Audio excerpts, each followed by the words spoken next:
Assalamualaikum warahmatullahi wabarakatuh. Halo semuanya, perkenalkan nama saya Eka Nurhidayanti dari kelas 1C Prodi S1 PGSD. Di video ini saya akan mengulas sebuah film yang berjudul Budi Pekerti.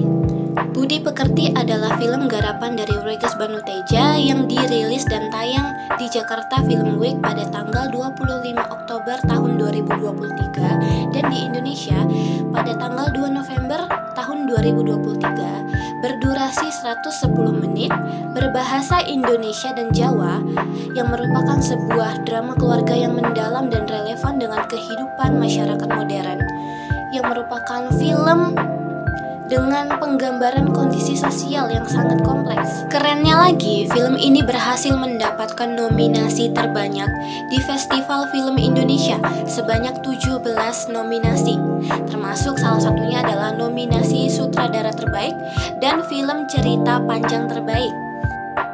Nah, sinopsis dari cerita ini berpusat pada kehidupan keluarga Bu Prani sebagai seorang guru yang dikenal memiliki nilai moral tinggi. Dan beliau harus banting tulang setelah bisnis suaminya bangkrut karena pandemi Covid. Awal mula konflik ini terjadi ketika Bu Prani, seorang guru BK yang terlibat perselisihan dengan bapak-bapak pengunjung di pasar. Sayangnya, kejadian tersebut berhasil direkam oleh seseorang dan diunggah ke media sosial. Karena sikap yang dinilai tidak mencerminkan layaknya seorang guru, ia mendapat kecaman dan komentar negatif dari netizen. Tidak hanya Bu Prani yang terkena bullying, keluarganya pun ikut dikecam oleh masyarakat. Segala tindakan dan perlakuan masing-masing anggota keluarganya pun ikut dinilai dan dicari kesalahannya.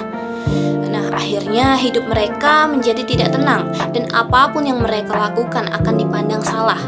Selain kehilangan keharmonisan keluarga, Bu Prani juga terancam kehilangan pekerjaannya. Akibat kesalahpahaman cuplikan 20 detik itu, pengabdian 20 tahun Bu Prani sebagai guru telah hancur. Jadi, salah satu kekuatan atau kelebihan yang terdapat dalam film ini ada pada tema yang menyentuh isu-isu seperti cyberbullying, cancel culture, standar moral. Nah, Regis Banuteja juga berhasil mengangkat isu-isu ini dengan sudut pandang yang mendalam dan emosional. Kemudian penggambaran karakter yang kompleks, kualitas penyutradaraan yang berkarakter, dan pesan moral yang kuat. Nah, dari segi pengarahan dan sinematografinya cukup intens, namun tetap enak dilihat. Sinematografi di sini menunjukkan nuansa yang suram, mencekam dan memperkuat perasaan tertekan yang dirasakan oleh keluarga Bu Prani. Secara visual dan simbolisme juga keren. Film ini memanfaatkan palet warna biru dan kuning yang menciptakan atmosfer unik. Pemanfaatan palet warna biru dan kuning ini diambil dari cover buku PMP atau Pendidikan Moral Pancasila.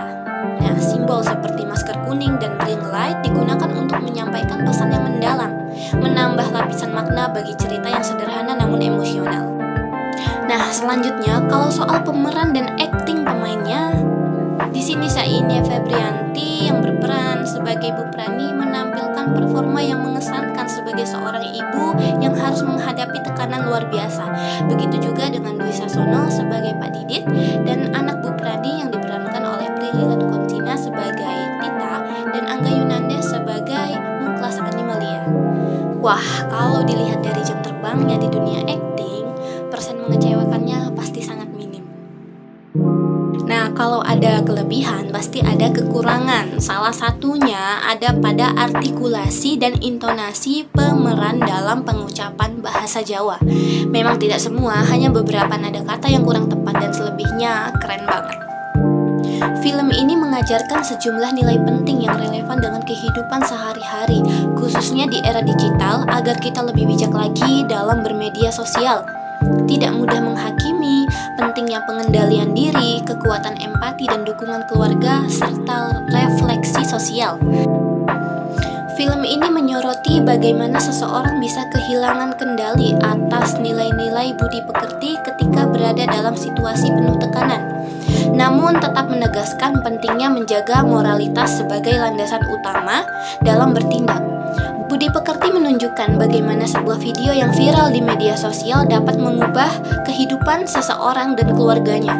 Hal ini menjadi pengingat bahwa media sosial adalah pedang bermata dua yang bisa memberi manfaat, tapi juga bisa merusak jika tidak digunakan dengan baik. Secara keseluruhan, film ini sangat layak mendapat apresiasi tinggi atas pesan sosialnya yang relevan dan eksekusi sinematik yang matang. Aku sangat merekomendasikan untuk siapapun yang ingin menyaksikan film dengan cerita kuat dan pesan moral yang menggugah. Sekian video ulasan film Budi Pekerti dari saya, kurang lebihnya mohon maaf. Wassalamualaikum warahmatullahi wabarakatuh. Bapak itu kalau sudah dapat nomor antrian, tolong dipatuhi, Pak. Lah dia emang saudara saya yang datang sejak awal untuk mengantrikan. Anda bohong. Lu ngecek ribut. Sampun, Bu, sampun. Video ibu marah ke penjual putu udah ditonton 100.000 orang dalam 7 jam. Wes metu video remix, meme karo parodi. Ibu itu negur orang yang nyerobot antrian. Tapi wong-wong ngira mama misuhi bakule kuwi. Banyak yang minta ibu diberhentikan dari guru BK. Ukuran sendiri aja masuk boleh. Ibu itu salah apa? Ibu kudu minta maaf apa? Salah po bener ki ming perkara sapa sing luwih akeh ngomong. Aku pikir awakmu dewe. Pengen urip biasa-biasa meneh. Apakah cuma karena video 20 detik, 20 tahun pengabdian ibu jadi guru akan hancur?